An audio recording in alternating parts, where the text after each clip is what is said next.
मुल्क जी तारीख़ जो सब खां वॾो रमज़ान पैकेज कहिड़ियुनि शयुनि ते सब्सिडी मिलंदी। यूटिलिटी स्टोर जे ज़रियनि दावा कई आहे त मुल्क जे तारीख़ में सब खां वॾो रमज़ान पैकेज मुतारिफ़ करायो वेंदो।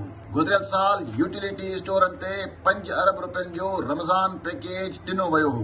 हिन साल इक़्तिसादी राब्ता कमेटी ECC पारां 7 अरब 49 करोड़ रुपयनि खां वधीक जो रमज़ान पैकेज ॾियण जो ऐलान कयो वियो आहे। यूटिलिटी ज़रियनि जो चवणु आहे त यूटिलिटी स्टोरनि ते 4 मार्च खां रमज़ान पैकेज शुरू कयो वेंदो।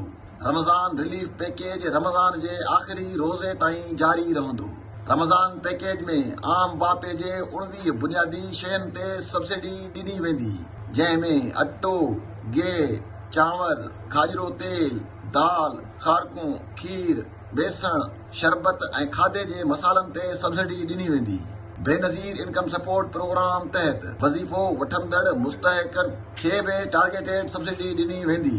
रमज़ान पैकेज में टारगेटेड सब्सिडी खां सवाइ आम शहरनि लाइ बि रियायती पैकेज तहत आम वापे जूं शयूं मौजूदु हूंदियूं।